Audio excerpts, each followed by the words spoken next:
ये सत्ता विमर्श का यूट्यूब चैनल है। अब आप किरण राय से 9 बजे 9 खबर सुनिए। भारत में राम मंदिर निर्माण और राफेल आगमन की खुशी के बीच चीन ने दौलत बेग ओल्डी यानी डीबीओ और देपसांग प्लेन्स में 17,000 जवान तैनात कर दिए हैं। इसके जवाब में भारत ने भी बड़ी संख्या में इन इलाकों में जवानों की तैनाती की है। चीन ने इन सैनिकों की तैनाती अप्रैल से मई के बीच में ही की है। इसके बाद वे इस इलाके में पीपी-10 से पीपी-13 तक भारतीय सेनाओं को निगरानी से रोक रहे हैं। बीते 24 घंटों में केंद्रीय गृह मंत्री अमित शाह, कर्नाटक के मुख्यमंत्री बीएस येदियुरप्पा और तमिलनाडु के राज्यपाल बनवारी लाल पुरोहित समेत कई नेता कोरोना संक्रमित पाए गए हैं। इन नेताओं में कांग्रेस सांसद कार्ति चिदंबरम, भाजपा नेता स्वतंत्र देव सिंह, यूपी के मंत्री महेंद्र सिंह शामिल हैं। केंद्रीय मंत्री रविशंकर प्रसाद ने खुद को क्वारंटीन कर लिया है। शिवराज पहले ही कोरोना पॉजिटिव हो चुके हैं। अयोध्या में राम मंदिर निर्माण की आधारशिला रखने की तारीख और उसके मुहूर्त पर विवाद बढ़ता ही जा रहा है। कांग्रेस के वरिष्ठ नेता दिग्विजय सिंह ने कहा, मोदी जी आप अशुभ मुहूर्त में राम मंदिर का शिलान्यास कर और कितने लोगों को अस्पताल भिजवाना चाहते हैं। दिग्विजय ने सीएम योगी से भी कहा कि कृपया करके मोदी जी को शिलान्यास करने से रोकिए।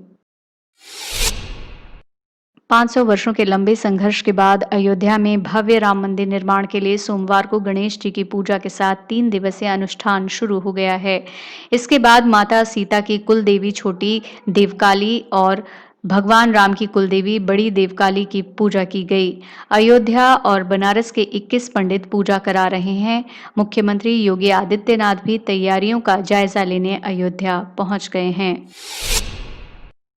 अयोध्या में 5 अगस्त को प्रधानमंत्री नरेंद्र मोदी भगवान राम के भव्य मंदिर की नींव रखेंगे। इससे पहले रामलला विराजमान अब सरकारी दस्तावेज में 2.77 एकड़ भूमि के मालिक बन गए हैं। जिला प्रशासन ने भूमि रामलला विराजमान के नाम से सरकारी दस्तावेजों में दर्ज कर दी है। भूमि पूजन में शामिल होने के लिए जिन 175 लोगों को निमंत्रण भेजा गया है, उसमें बाबरी मस्जिद के पक्षकार इकबाल अंसारी भी शामिल हैं। राज्यसभा सांसद अमर सिंह का दिल्ली के छतरपुर में सोमवार को अंतिम संस्कार किया गया। अमर सिंह की दोनों बेटियों ने उन्हें मुखाग्नि दी। अमर सिंह का सिंगापुर के एक अस्पताल में 1 अगस्त को निधन हो गया था।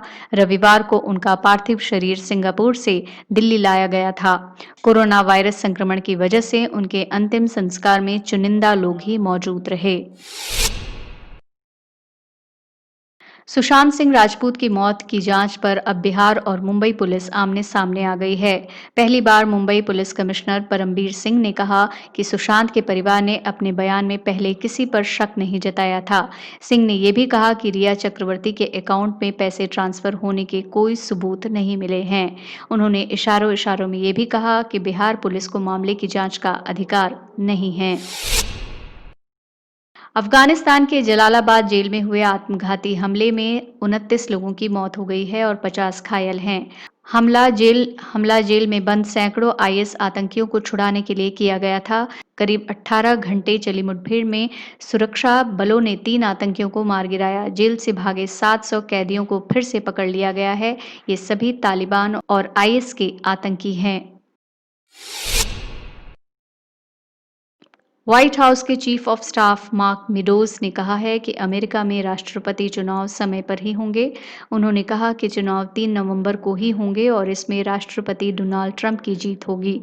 पर उन्होंने ये भी कहा कि मेल इन बैलेट से 100% वोटिंग होती है तो नतीजे समय पर नहीं आ सकेंगे। इससे पहले ट्रंप ने चुनाव टलने के संकेत दिए थे। फिलहाल के लिए इतना ही। देखते और सुनते रहिए सत्ता विमर्श।